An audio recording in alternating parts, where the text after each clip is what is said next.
주로 로마서를 많이 교제를 해왔는데 8장까지 좀 많이 한 것 같습니다. 또 할 기회가 있겠지만은 그러나 일단은 8장까지 마친 거로 하고 9장으로 들어가도록 하겠습니다. 이제 로마서를 연구하는 분들은 로마서가 1장서부터 8장까지가 한 단락이고 9장서 11장까지는 삽입이라고 생각을 하고 저도 그렇게 말을 많이 했습니다. 그러나 더 깊이 연구를 해보면 전혀 8장과 9장, 10장, 11장 연관이 없는 것은 아닙니다. 그야말로 8장까지는 하나님이 부르신 사람들을 어떻게 의롭게 하시고 또 거룩게 하시고 또 영화롭게까지 하시는가, 이제 또 하나님의 자녀들의 생활을 하고 그리고 어떻게 후사가 되고 하나님의 영광의 기업을 상속받을 자들이 되고 하나님의 아들의 형상을 본받게 될 수 있나, 여기까지 이제 얘기를 다 했으면 다예요 사실은. 그런데 이제 9장에 갔을 때 이제 이스라엘에 대한 하나님의 경륜, 이제 사도 바울은 이방인의 사도잖아요. 그런데 그는 유대인이잖아요. 그러니까 동족에 대한 사랑이 있었죠. 동족에게는 많이 전하지를 못했어요. 그리고 동족들은 바울 사도를 너무너무 대적하고 미워했어요. 유대인들이. 그러나 그 바울이라고 하는 사람의 마음속에는 자신의 동족에 대한 사랑과 애정이 굉장히 강했죠. 그들을 위해서 결국은 복음을 전하고 어떻게 하면 그들을 도울 수 있을까 싶어가지고 결국 사도행전 21장에 보면은 거기에 이제 결국 예루살렘에 들어가서 거기서 이제 체포가 되고 죄수가 돼가지고 로마에 압송되는 것이 사도행이 끝이잖아요. 그 스토리가 전부 마지막이에요.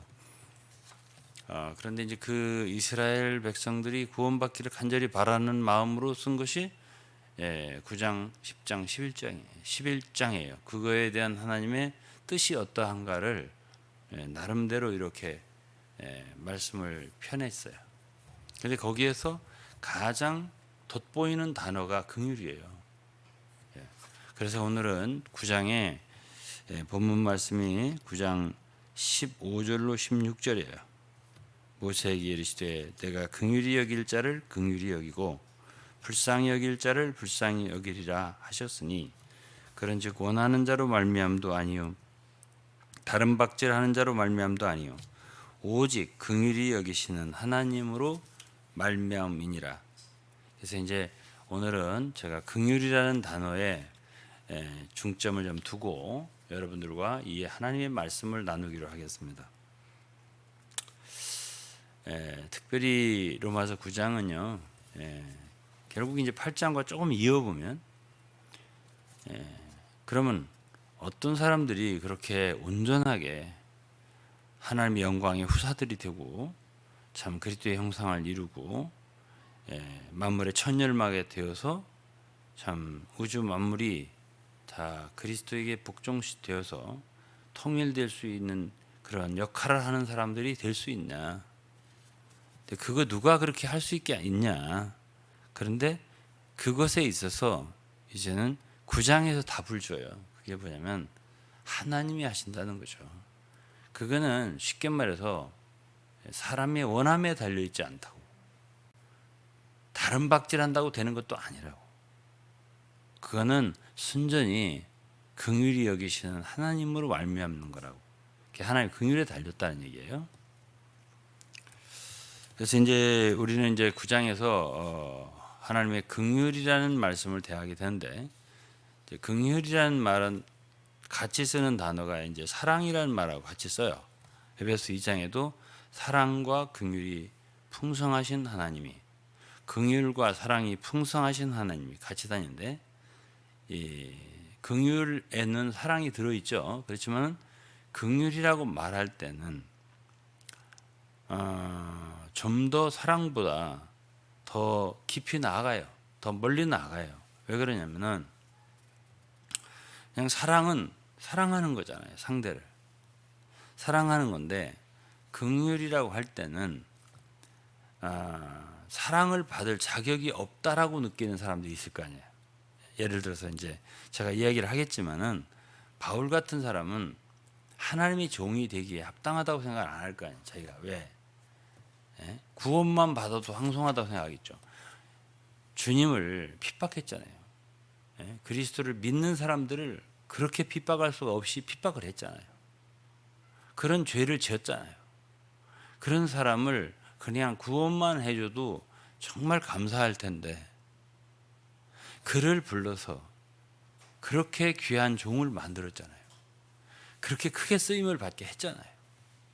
그래서 그렇게 말하자면 그냥 단순하게 사랑이라고 표현할 수가 없어요. 이런 나에게 이런 사람인데 내가 누군지를 아는데 어떻게 나에게 이러한 사랑을 베푸십니까? 라고 할 때는 단순히 사랑이라고만 하면 그 의미가 충분히 전달이 안 돼요. 그러니까 긍휼을 베푸셨다라고 얘기를 했어요. 바울 사도가 이건 좀 이따 제가 읽어드릴 건데 정말 그리스도의 은혜가 나에게 풍성했다고 하면서 핍박자였던 나를 갖다가 이렇게 만드셨다고. 그게 긍휼이라고 이렇게 말을 했잖아요. 근데 우리가 하나님을 믿을 때 그분이 참 사랑의 하나님이고 우리를 구원의 하나님이고 예수 그리스도의 참 구속을 통해서 그 십자가의 피로 우리 죄를 용서하시고 또 우리 죽을 죄인을 구원해 주시고 이런 것을 믿을 뿐 아니라 그걸 믿을 뿐 아니라 그분이 어떤 하나님이냐면은 긍휼의 하나님이다. 이 긍휼을 또한 믿을 수 있도록 오늘은 좀 도움을 드리고 싶은데 그 이야기가 어디에 있냐? 9장에 있는 거예요.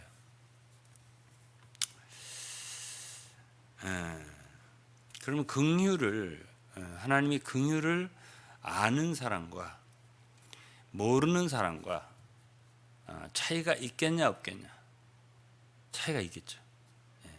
하나님의 긍휼과 자비를 아는 사람과 그것을 모르는 사람과 그 그리스도의 인생을 사는 그 자세가 다르겠죠. 그러면 하나님의 긍휼하심을 아는 사람이 사는 그리스도의 생활이 어떻게 다르겠나? 이것을 좀 얘기해 드리고 싶은 거예요, 제가. 근데 이제 로마서 9장에서는 어떤 얘기를 하고 있는 거냐면은 모든 게 하나님의 선택함에 달렸다는 거예요. 하나님 어떤 사람을 긍휼히 여기냐, 어떤 사람을 불쌍히 여기냐 하면은 그분은 행위가 좋다. 사람이 참 쓸만하다. 아니라는 거지. 그거하고는 전혀 관계가 없다는 거예요. 그래서 어떤 경우에 하나님이 사람을 그렇게 긍휼히 여기시냐 하면은 그거는 순전히 하나님의 마음이라는 거예요. 그거는 그 누구도 하나님께 따질 수 없다는 거예요. 힐문이라는 말을 썼는데요. 그거는 야곱과 에서를 가지고 얘기했습니다. 리브가가 참 임신했는데 뱃속에 두 아이가 서로 이렇게 막 경쟁하고 있었어요. 근데 에서가 먼저 나왔잖아요. 그런데 그때 그 로마서 9장 말씀이 뭐라고 한 거냐면은 그들이 선이나 악을 행하기도 전에 하나님은 미리 택했어요. 뭘 택했냐면은 큰 자가 누구죠? 에서. 작은 자를 섬기리라. 그건 무슨 얘기냐면은 에서가 아무리 해도 소용없어요. 왜? 하나님은 뱃속에서부터 야곱을 점을 찍었다고요. 야곱을 불쌍히 여기기로, 긍휼히 여기기로. 그래서 하나님은 에서를 이렇게 표현했습니다. 야곱은 사랑하고 에서는 미워했다. 참 성경을 이해하기 어렵습니다. 미워하실 것까지는 뭘 있을까?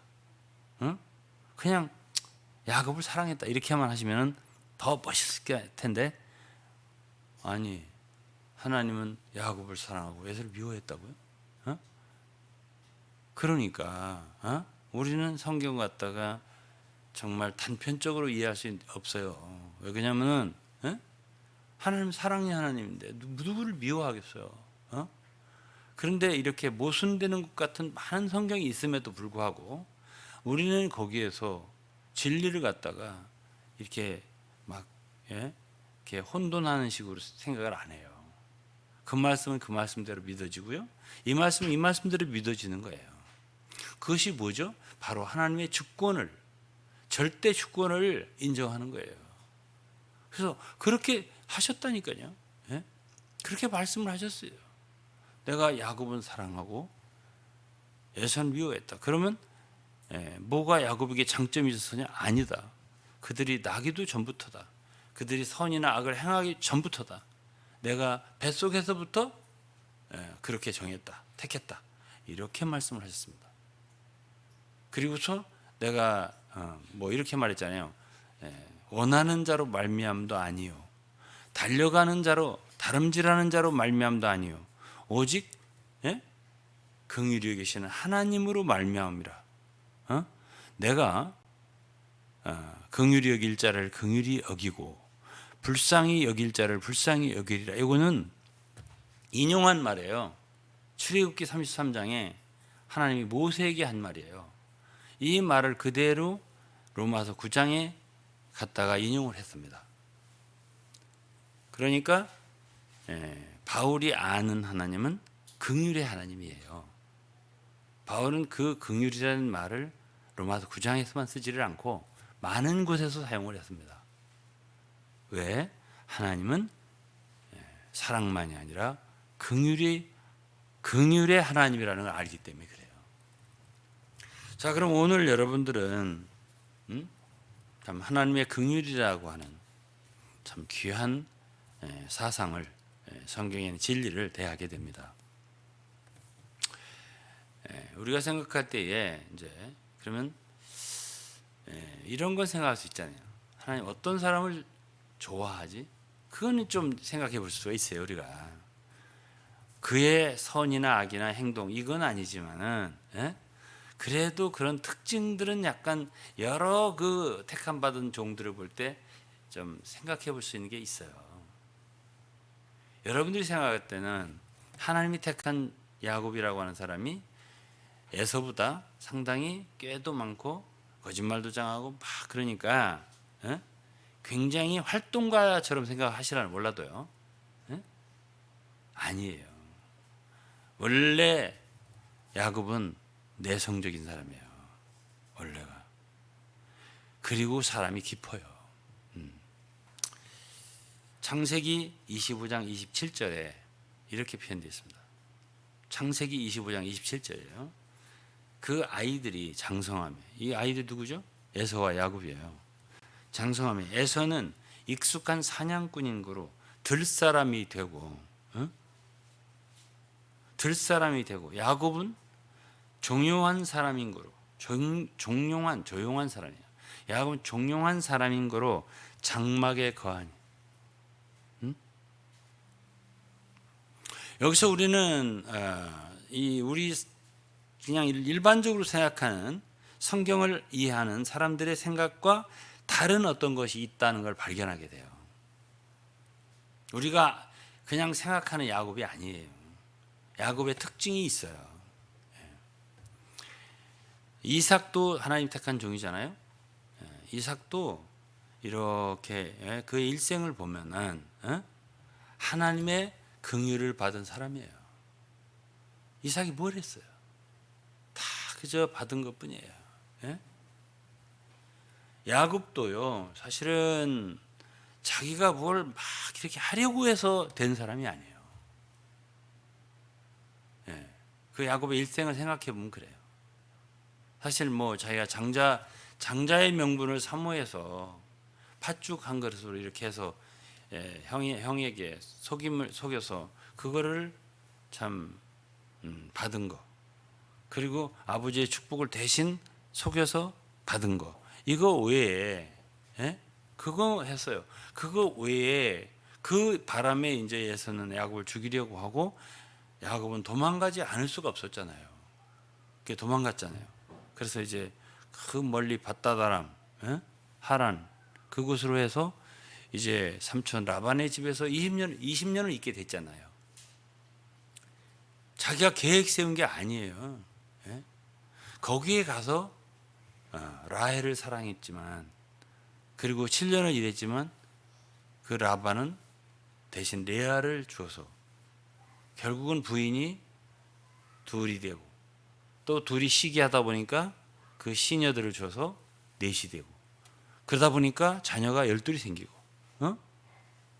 남자가 아들이, 딸이 하나 생기고, 이렇게 됐습니다. 그것이 20년 세월이에요. 그런데 20년의 세월이 지났을 때에 더 이상 그곳에 있을 수 없는 상황이 발생했어요. 그건 뭐 읽어보면 알아요. 야곱이 나 이제 그만 가야겠다. 재산도 불었고 이제는 이 정도 됐으면 내가 여기 더 있으면 뭐라냐. 이게 아니에요. 예? 더 이상 있을 수 있는 상황이 아니에요. 어떻게 이상하게 소문이 퍼져가지고 야곱이 뭐 저기 삼촌 라반의 집에 재산을 다 그냥 뭐 해간다 어쩐다 막 하고, 라반은 또 얼굴 색깔이 변하고 이런 모든 상황에서 야곱은 거기에 더 이상 머무를 수 없었어요. 그러면서 이제 주님이 또 말씀하시고 밤에 야곱에게 또 라반에게도 말씀하시고 이렇게 돼가지고 이렇게 떠난 거예요. 그리고 이제 떠나는 과정, 이제 가나안 땅으로 베델로 돌아가잖아요. 그런 과정에서 많은 일이 발생한다고요. 유모도 죽고, 또 누구야 사랑한 라헬도 죽고, 그러면서 난산하면서 낳은 게 베냐민이고, 이런 여러 가지 발생하고, 그야말로 야곱에게는 정말 어려운 상황들이 발생하죠. 그렇지만은 그가 베델에 도착했을 때 하나님은 그에게 축복을 하세요. 축복을 하신다고. 이런 이야기가 이제 32장, 33 창세기에 이제 쭉 기록이 돼 있어요. 그럼 우리가 이렇게 보면은 그 외로도 이제 야곱은 그 뭐 요셉과의 관계 여러 가지에서 참 많은 이야기가 있죠. 창세기 50장까지 읽어보면. 그런데 그 모든 과정이 하나님의 손에 있는 야곱, 하나님의 주권적인 손에 있는 사람, 그런 한 사람을 우리가 보게 돼요. 그러면 온통 야곱의 일생 처음부터 끝까지 그 모든 것을 섭리한 게 누굴까? 야곱을 꾀일까? 야곱은 꾀에 능한 사람이잖아요. 그럼 야곱의 꾀로 그렇게 됐을까? 아니요. 전적으로 하나님의 긍휼의 손이에요. 하나님의 정말 그 자비로운 인도예요. 그래서 그야말로 그로부터 12아들로부터 12지파가 생기고 이스라엘이 만들어졌잖아요. 예? 그렇게 되리라, 나는 이렇게 되리라, 그렇게 야곱이 원했나요? 그래서 다름질했나요? 아니죠. 그거 완전히 원하는 야곱으로 말미암은 거 아니고, 다름박질한 야곱으로 말미암은 아니고, 그를 불쌍히 여기시고 긍휼히 여기신 하나님으로 말미암은 거죠. 그 우리가 야곱을 통해서만도 볼 수가 있어요. 이 이야기를 했어요. 누가? 바울 사도가요. 우리는 여기서 우리 하나님은 그분의 택한 자들을 어떻게 대하시는가 하는 것을 볼 수가 있는 거예요. 그 대신에 이제 에서라든가 9장에 또 바로라든가, 그거는 하나님이 택하지 않은 사람들의 전형이고, 택했다 하더라도 바로 같은 거는 말하자면 멸하기로 예비된 그런 그릇으로, 그가 얼마나 강팍하고 하나님 그런 사람 얼마나 깨트리고 하는 그러한 사람으로 하나님이 택했다는 거예요. 하나님 진노를 보이시는 그런 그릇으로 택했다는 거예요. 누구를? 바로를. 그러나 누구죠? 야곱이라든가 모세라든가 이런 사람들은 하나님이 영광을 받을 수 있는 영광의 긍휼의 그릇으로 택했다는 거예요. 그래서 하나는 토기장이처럼 하나는 이런 그릇을 만들고 귀한 그릇으로, 영광의 그릇으로, 영화롭게 되고 하나님 상속자가 되고, 이게 8장 얘기잖아요. 그런 그릇으로 하나는 만들고 하나는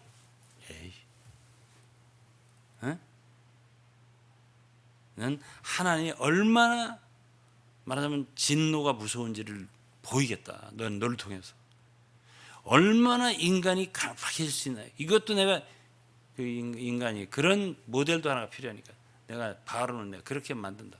그러면 누가 하나님한테 힐문하겠냐? 그러면서 바울이 뭐라 했냐면은 그거는 토기장이가 그릇을 하나는 이렇게 만들 수 있고 하나는 저렇게 만들 수 있는 고난이 있는 거지. 어떻게 피조물이 그릇이 말하자면 만드시는 분에게 왜 이렇게 만듭니까 하고 따질 수 있냐? 그거는 불가능하다. 이거는 절대적으로 하나님의 주권이다, 대권이다. 이렇게 말씀하고 있는 게 9장이에요. 어느 정도 이해하시겠죠? 잠언 16장 9절에는 이런 말씀이 있습니다. 사람이 마음으로 자기의 길을 계획할지라도 그 걸음을 인도하는 자는 여호와시니라. 사람이 마음으로 자기의 길을 계획하고 원하고 그래서 달려가고 그렇게 한다고 해서 그렇게 되지 않는다. 그 길을 결국 인도하시는 이는 여호와시다.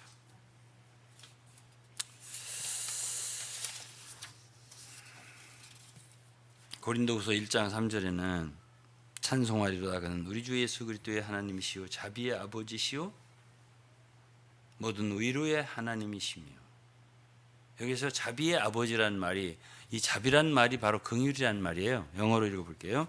Blessed be God, even the Father of our Lord Jesus Christ, the Father of mercies. 이 mercy라는 말이 긍휼이라는 말이에요. The Father of mercies and the God of all comfort. 위로의 하나님, 모든 은혜, 모든 위로의 하나님이라고. 하나님은 그분 자체가 자비의 아버지예요.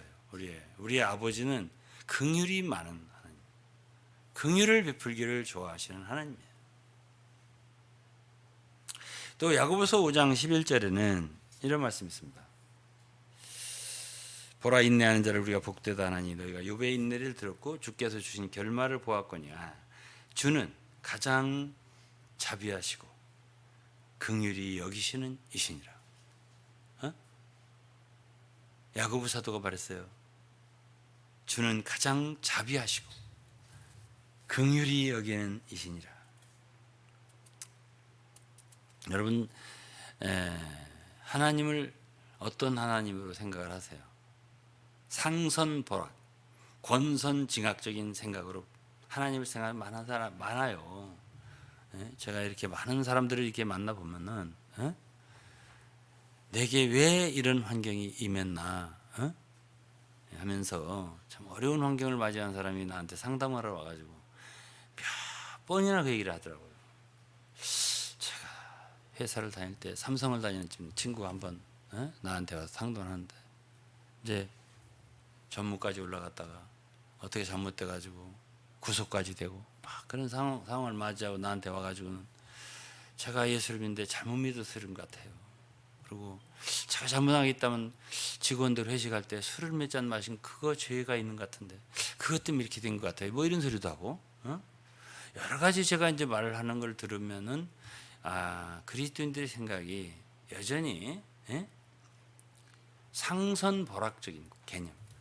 내가 어떤 잘못을 했으면 하나님은 그만큼 우리를 야단치시고 고생시키시고 혼내시고 벌 주시고 이런 분으로 생각을 하는구나, 이런 생각을 제가 갖게 되더라고요. 그렇다고 해서 죄를 져도 좋다, 제가 그 얘기를 하려고 하는 건 아니에요. 그거 아니고 그런 식의 하나님은 아니에요.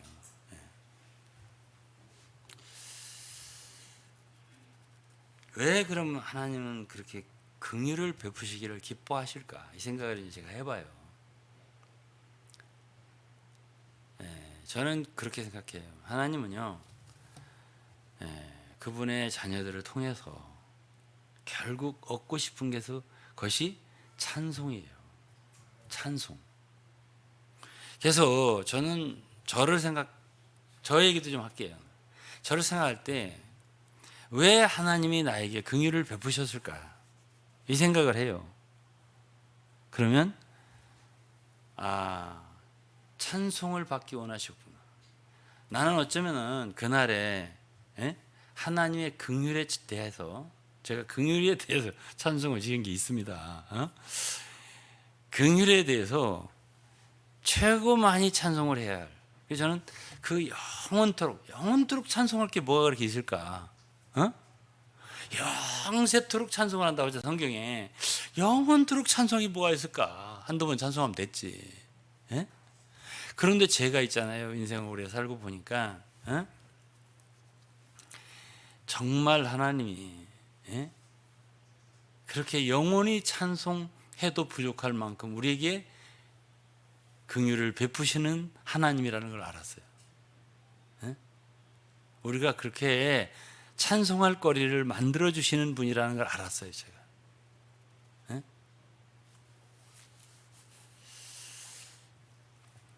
저는 제 인생 스토리를 조금만 얘기하면, 제가 만일 고등학교 때 공부를 좀 잘했더라면, 내가 못한 것을 갖다가 정당은 아니에요. 환경이 좀 됐고 했더라면 좋은 대학을 갔을 거예요. 진짜 최고 인류 대학을 갔을 수 있을 거예요. 저희는 객관적인 성적을, 학교 다닐 때 성적을 초등학교 때부터 생각하면 그래요. 그런데 어쨌든 못 갔잖아요. 그런데 제가 만일 그렇게 했더라면 있잖아요, 저희 인생은 바뀌었을 거예요. 오늘 제가 이렇게 되어서 주의 종이 되어서 이렇게 되지 않았을 수 있어요. 제가 생각해 볼 때 그래요. 제 친구들을 볼 때도 그렇고.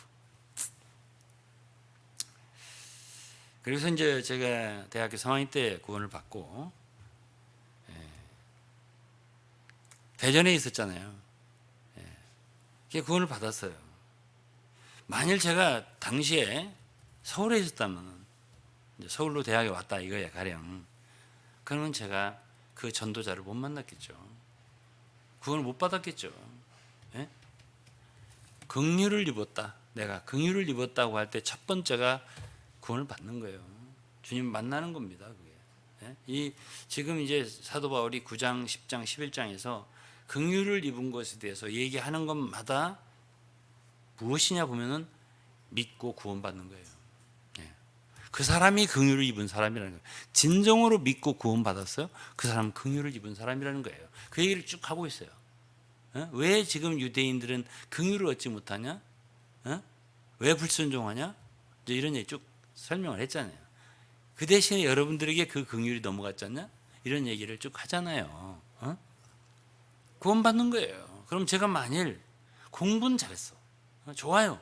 근데 전 구원을 못 받았을 수 있어요. 대전에 있었기 때문에 제가 구원을 받았습니다. 그리고 저는 취직이 그래도 지방대학이지만 취직이 가장 좋은데 서울로 됐어요.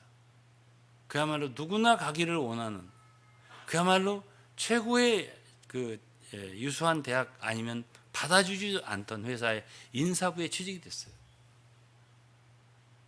근데 제가 그냥 어떻게 보면 그렇게 좋은 회사도 아닌 데를 다니고 있었잖아요. 월급으로 따지면 그런 데 간 것보다 뭐 2배, 3배 작았을 거예요. 그런데 제가 서울로 올라가기 싫더라고요. 그냥 대전에 머물렀어요. 그냥 그 직장에 머물렀어요.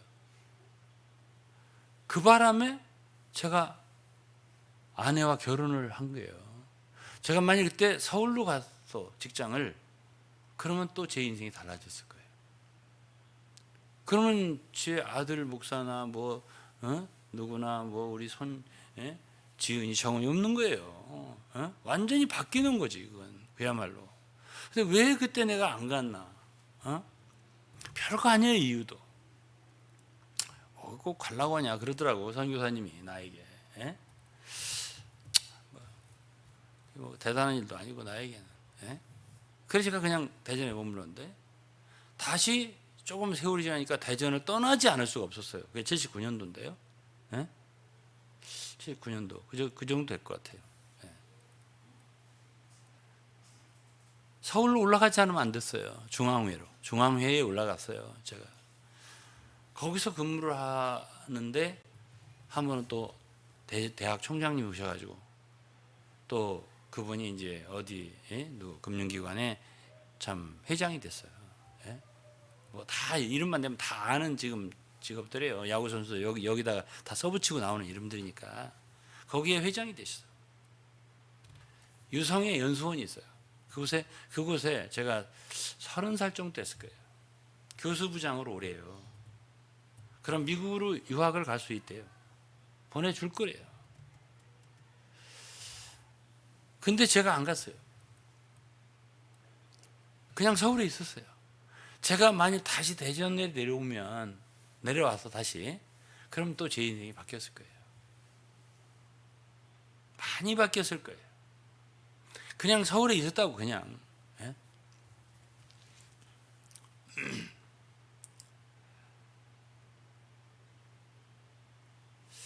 그리고서 이제 그때부터 지금까지 있는 것이 온전히 서울은 아니에요. 이제 제가 이제 한 50세가 됐을 때 옛날에 있던 교회, 그 교회를 만난 것도 나는 주님의 긍휼이라고 생각을 해요.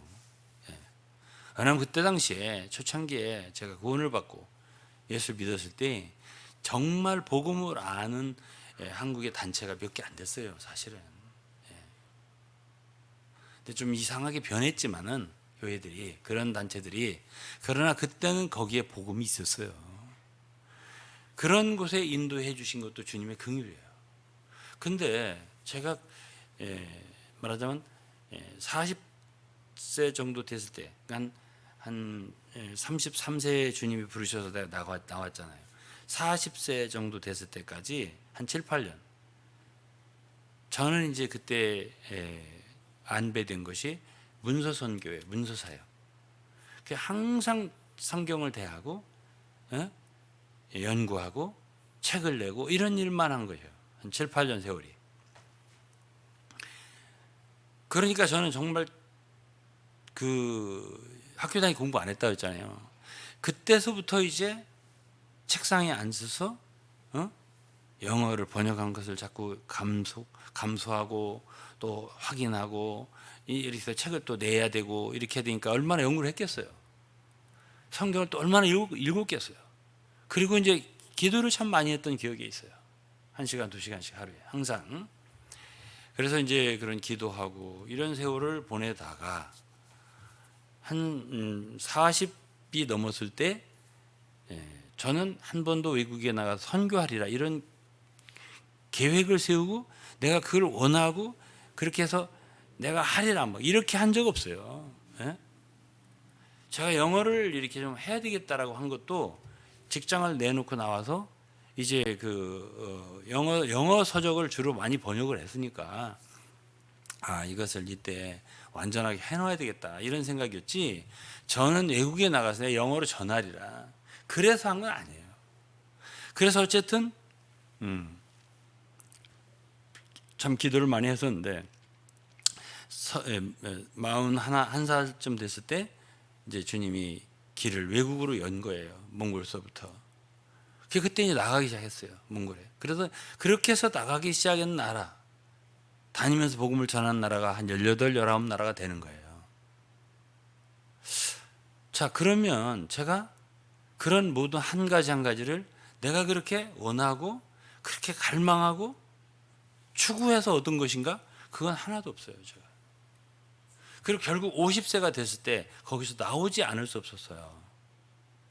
저는 야곱이 라반의 집에서 어떤 사람은 저더러 자기가 뭘 해보려고 나갔다 이렇게 이제 거기 있는 분들이 많이 얘기를 하던데, 옛날에 보면. 지금은 이제 그런 소리를 별로 안 하던데 그때는 많은 소리를 들었어요.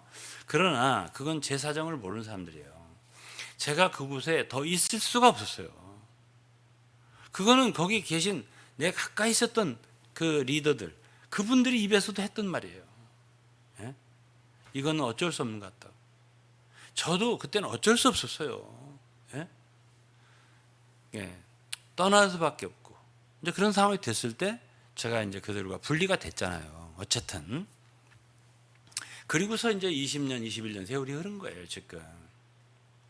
그럼 저는 그들을 떠난 것도요, 그 사실 야곱이 라반의 집에 있었던 게 틀렸다, 이렇게 말할 수는 없지만, 그러나 거기서 나와서 자기의 고향으로 참 베델로 왔을 때 하나님이 야곱을 다시 축복을 하셨잖아요. 저는요, 제 일생 정말 그때 참 잘됐다, 너무 잘했다 라고 한 것이 그곳을 떠나 나온 거예요. 그러니까 주님 하나님이 더 나에 가깝더라고요. 그리고 여러 가지 정말 주님이 축복을 주시더라고요. 제일 큰 축복 하나만 말해볼까요? 아이들이 변하더라고요. 제가 그걸 떠나니까는 아무것도 없잖아요, 이제는. 예? 거기에서 떠난 것을 거기 계신 분들 중에는 나더러 이거 들은 거 몇 년도 안 돼요. 그냥 계셨더라면 가장 큰 인도자가 되셨을 텐데, 사역자가 되셨을 텐데, 예? 만여 명인데 왜 그렇게 하셨어요? 그냥 계시지 참고. 이걸 얘기하는 분들이 몇 번 있더라고요. 몇 명이나 있더라고요.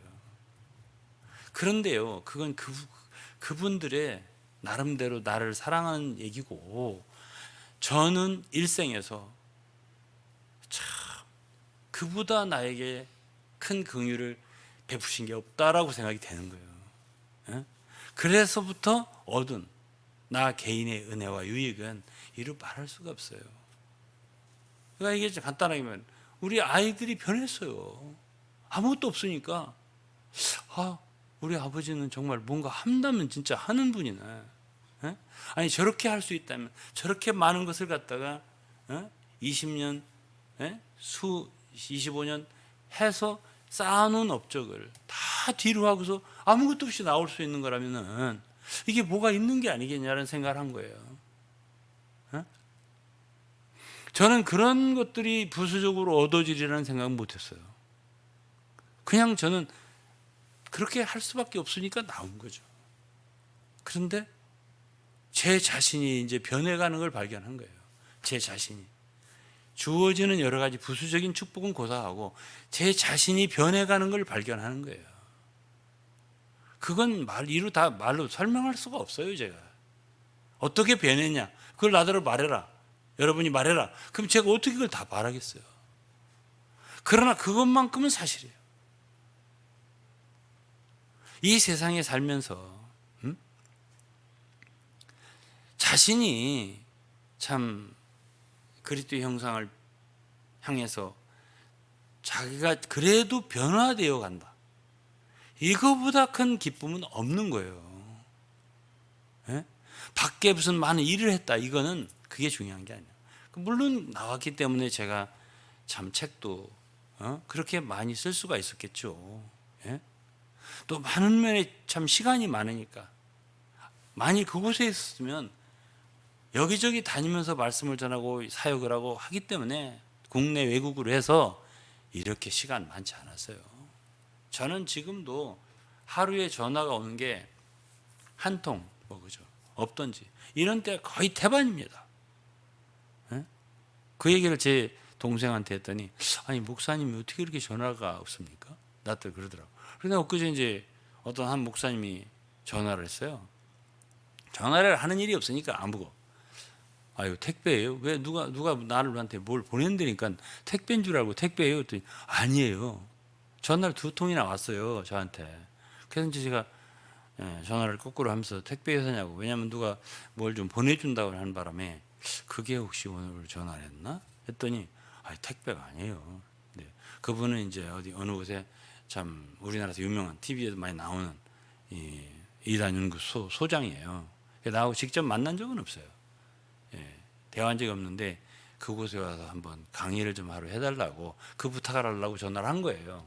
이런 거 외에는 전혀 저는 개인적인 그런 전화도 별로 없는 사람이에요. 그러니까 결국 몰두하는 게 뭐예요? 응? 말씀이죠. 예? 아니 이렇게 조용하게 참 주님의 말씀을 연구하고 또 말씀을 상고하고 예? 기도하고 이렇게 생활할 수 있는 것보다 좋은 게 어디 있는데 예? 그런 시간을 주신 거 아니에요. 저는 주님이 나를 부르셔서 내가 33살 때 부르셔서 뭘 하라고 부르시나 했는데 그때도 계속 어디 앞에? 책 앞에 앉아 있게 하시더라고요. 성경책. 예? 그리고 결국 말씀 앞에. 그때도 저는 제 자신을 많이 절제했어요. 많은 일에서. 많은 일에서. 될 수 있으면 말씀으로. 시간 여기에 보내는 걸로. 그거는 거기 계시던 분들이 다 알아요. 그거를. 막 다른 친구들은 막 나가서 사역하고 막 전화하고 이런 걸 좋아하는데 저는 그러지 않았어요. 애식하는 데는 안 가고 꼭 가야 할 때는 내가 갔지만 안 했어요. 그래서 나오니까 더욱더 그렇게 되더라고요. 여러분 어떻게 생각하세요? 이런 것이 주님의 긍휼이라고 생각이 안 되십니까? 저는 정말 주님의 긍휼을 얻은 사람이라고 생각을 해요. 그래서 저는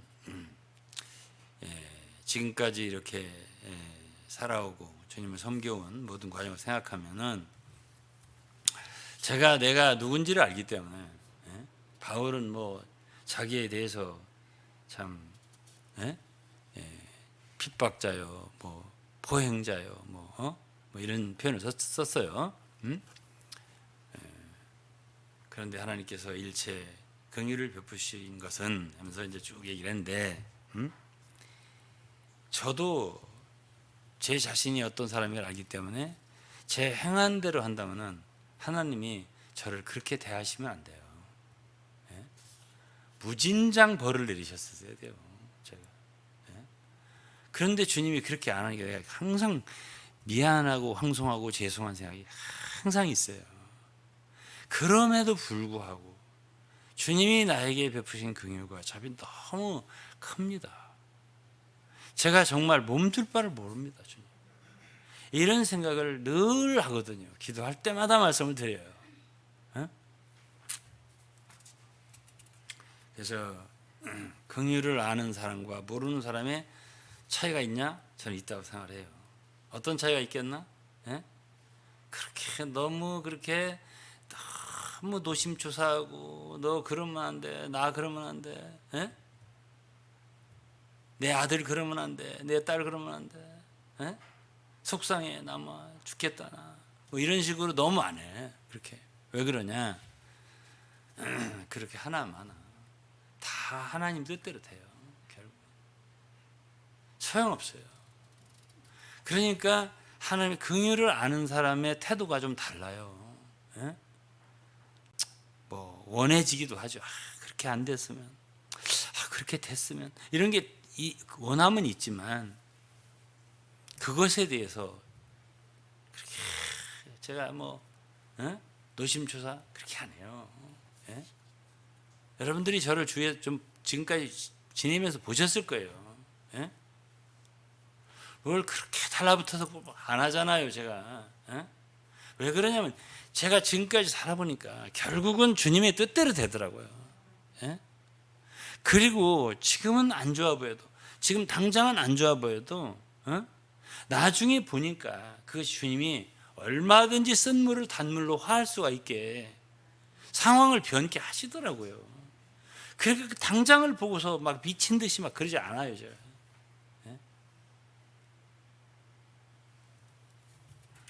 그래서 어떤 상황이 발생한다고 해서 오늘 이 말씀을 들은 여러분들은 너무 이렇게 마음 상해하지 말고 감정 상하지 말고 우리는요 어차피 우리 머리털 하나도 희거나 검게 못해요. 그게 바로 우리예요. 모든 게 주님의 긍휼에 달렸어요. 주님이 긍휼을 베푸시면 되는 거예요. 긍휼이 없어. 그런 거 할 수 없어. 그건 할 수 없는 거예요. 예? 그러나 여러분들이 만일 주님의 긍휼을 믿는다, 믿어. 그것도 믿음이잖아, 일종의. 믿으면 믿는 대로 되는 거예요. 예? 그래서 오늘은 저는 여러분들에게 뭘 가르치는 거죠? 하나님의 긍휼을 가르치는 거죠. 우리 하나님은 긍휼의 하나님이구나. 예? 여러분의 행위와 관계없어요. 잘못을 많이 했다, 사실은. 예? 그것도 관계없어요. 예? 그것도 관계없어요. 하나님이 긍휼히 여기기를 작정하셨으면 긍휼히 여기는 거예요. 불쌍히 여기를 작정했으면 불쌍히 여기는 거예요. 이것을 믿을 수 있다면 긍휼을 얻을 수 있겠죠. 그리고 다른 사람도 긍휼히 여길 수가 있겠죠. 긍휼히 여기는 자는 복이 있나니, 예? 긍휼히 여김을 받을 것이요. 그랬잖아요. 자, 바울 얘기를 제가 읽어드린다 했죠. 디모데전서 1장 12, 13절 읽어드릴게요. 디모데전서 1장입니다. 12절에 나를 능하게 하신 그리스도 예수 우리 주께 내가 감사함은 나를 충성되이 여겨 내게 직분을 맡기심이니 내가 전에는 회방자요 핍박자요 포행자이었으나 도리어 긍휼을 입은 것은 내가 믿지 아니할 때 알지 못하고 행하였습니다. 우리 주의 은혜가 그리스도 예수 안에 있는 믿음과 사랑과 함께 넘치도록 풍성하였도다. 미쁘다 모든 사람이 받을 만한 이 말이요 그리스도 예수께서 죄인을 구원하려고 세상에 임하셨다 하였도다. 죄인 중에 내가 괴순이라. 16절 그러나 내가 긍휼을 입은 까닭은 그랬습니다. 긍휼을 입었다고 했잖아요. 바울은요 긍휼의 그릇이에요. 바울이 생각하는 그의 하나님은 긍휼의 하나님이에요. 나 같은 자, 내가 어떤 사람인데, 예? 내가 한 행동으로 생각해서는 진노를 받아도 마땅해요. 그렇게 핍박하고 예수 믿는 사람 잡아 죽이는데도 함께하고, 모독하는 말을 하게 하고 그렇게 했잖아요. 사울이었을 때 말이에요. 그런데 하나님이 하나도 묻지 않고요. 다메섹 도상에서 그를 불러서 네가 나의 사역자 그리고 사환과 증인이 되게 할 거다. 그리고 그를 세워가지고 여러분 모세란다. 바울의 14서신을 쓰게 있잖아요. 성경책이 신약 성경이 그야말로 절반 이상이 사도 바울이 쓴 거잖아요. 권수로 따질 때 말이에요. 그걸 계획했겠어요? 바울이 그걸 계획했겠냐고. 그게 원해서 그렇게 됐겠냐고. 모세가 모세오경을 쓴 것을 그가 젊었을 때부터 내가 이렇게 해서 하나님이 종이 되어서 이스라엘 백성들의 영도자가 되고 광야에 40년 동안 인도하고 그리고 이렇게 하리라. 성막을 건립하고 이런 모든 거 하리라. 이거 계획 세웠겠어요? 아니에요. 다 하나님께 달렸었던 거예요. 날 때부터 모세는 그 히브리서 11장에 그랬어요. 그 부모가 아이를 보니까 아름답다고 아이가 아름다운 아이임을 보고 임금의 명령을 두려워하지 않고 그를 3달 동안 숨기고 그래가지고 그를 키운 거예요. 그래가지고 그가 어디로 갔죠? 강물에 띄웠더니 바로의 공주가 마침 그때 목욕하러 나왔다가 갈대 상자에 있는 모세를 건졌잖아요. 그래갖고 바로의 공주의 아들로 키움을 받았잖아요. 거기 자랐잖아요. 궁중에서. 그런 모든 게 그게 우리가 볼 때는 우연 같죠? 거기에 하나님의 섭리가 왜 없겠어요? 하나님의 긍휼의 손이 왜 없겠어요? 그렇게 해서 모세가 된 거예요. 이렇게 해서 바울이 된 거예요.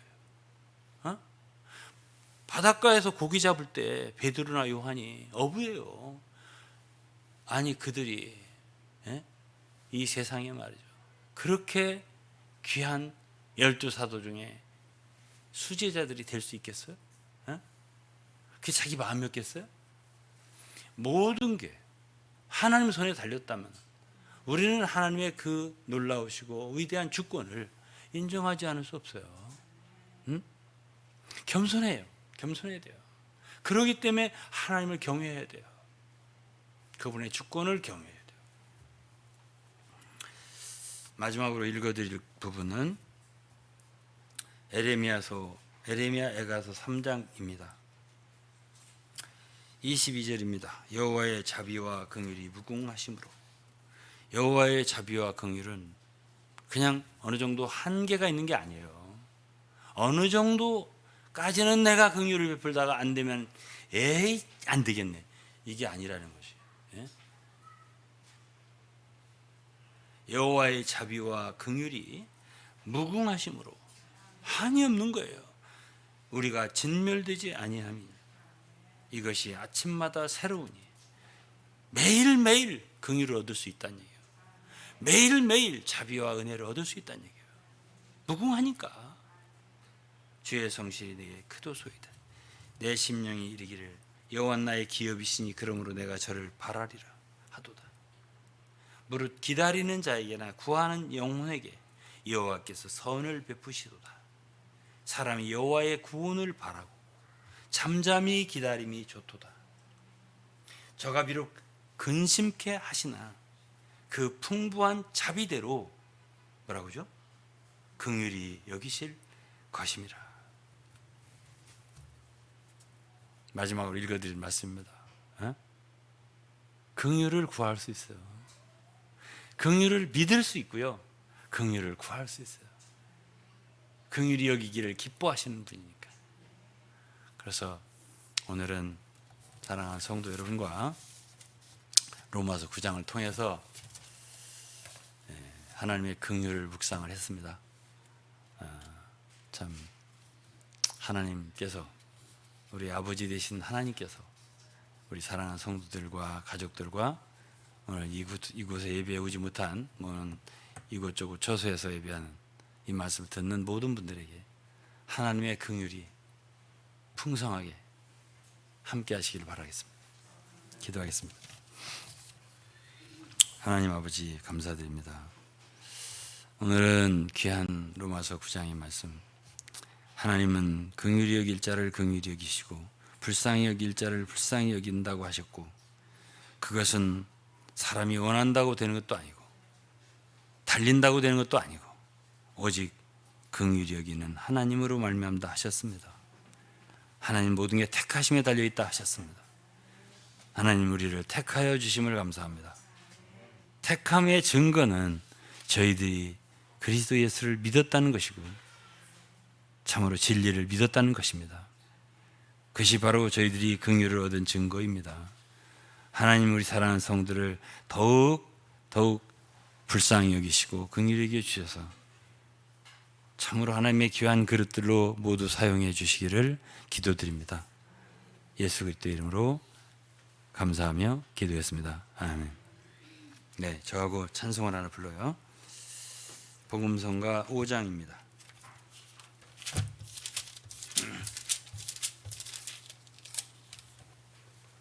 신실한 하나님, 복음성가 5장입니다.